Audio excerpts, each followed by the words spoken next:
Liverpool have a new player who's going to take the Premier League by storm this season. Provided he's not going to be injured and whatnot, I think he's absolutely going to be one of the most key players for the new Liverpool team under Arne Slot. Now, I don't think he's going to get all the recognition and probably the highlights from the league and fans of other clubs, because he's not the most attacking player. He's not going to be getting maybe too many goals, too many assists. However, he is probably one of the more important players now of the reformed Liverpool side. That man is Ryan Gravenberch. His ability on the ball and his strength, his passing, his turning, he's going to be pivotal in his new position under the Slot system. Currently, they're playing it with two pivot players in the centre of midfield, both him and McAllister getting the ball on the half turn and really playing a lot more of a possession style game. He signed for Liverpool last season and we did see a little bit of ability from him there. However, the system that Klopp had introduced just didn't seem to necessarily fit him or didn't necessarily allow him to really flourish under that system and in that team setup. Slot has been playing a very nice brand of football. It's very possession based as well, very attacking. They've started the season strong, only had a little bit of a hiccup against Nottingham Forest so far, but I definitely think watching the new midfield three, it seems like that next generation of Szoboszlai, McAllister and Gravenberch, I think he's going to be, an absolute standout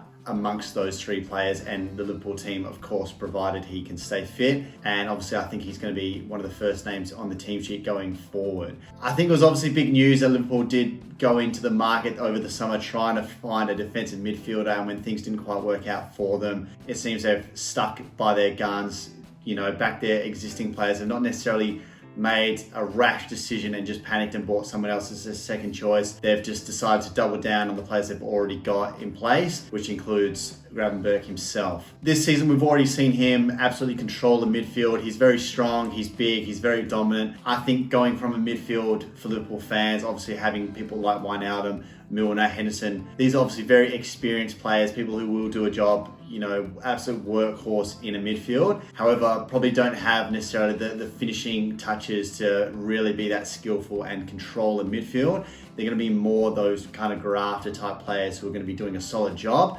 which might allow for maybe one or two other midfielders in there, like a Thiago, to be a little bit more creative or help with moving the ball further up the field in a quicker manner. So currently the three players we've got are absolute ballers. I think they can all play between them very strong and they can dominate a midfield.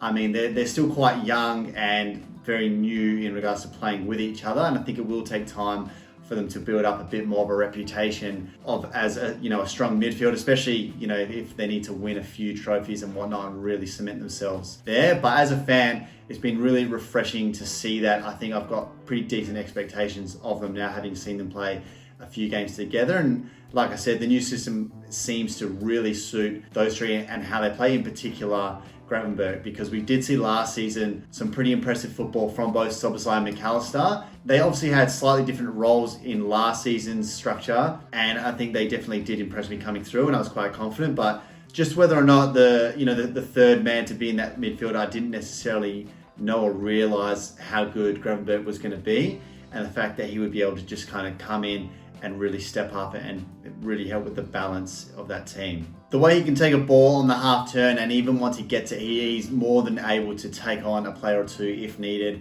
and still play a lot of the simple passes. He's very big, as I mentioned, so when the ball's in the air, he's very great with his aerial duels.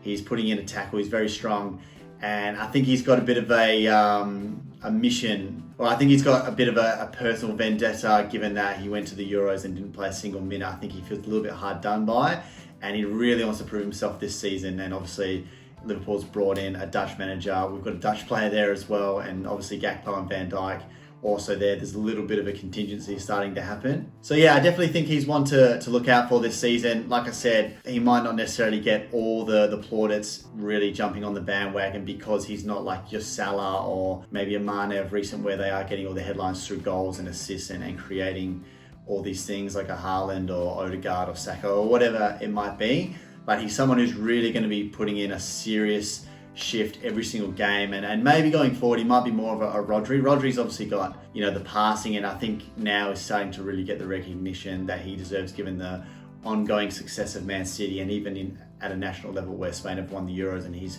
quite pivotal to that team. We see the stats of Man City when they have Rodri to when they don't, and it very much has a big impact on their results. Obviously, they do a lot better with him in the team.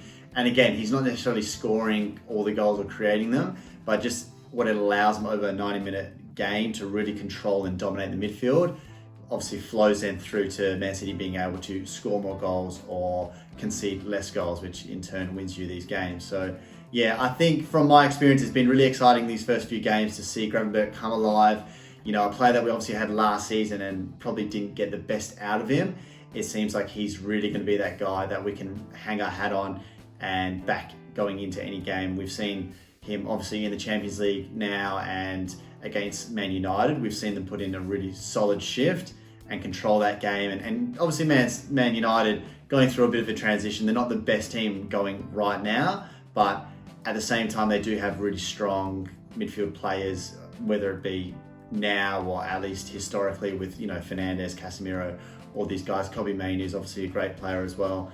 So yeah, it's very impressive to see them get that strong result there, but I just wanted to point out how great I think he's been, and then going forward I think he's going to be the one to watch this season. Obviously the existing guys there that we know about are, you know, I obviously expect them to do well, the likes of Salah and Van Dijk and Trent and everyone else, but this is someone who's probably new on the radar, and I think it's going to be a really big year for him, and he's going to do some really incredible things. So yeah, definitely stay tuned on all that. That's my thoughts. Let me know if you've had a chance to watch him this season and what your thoughts are on Gravenberch himself. Hopefully I've been saying his name correctly. He is Dutch, so apparently they say a little bit differently there.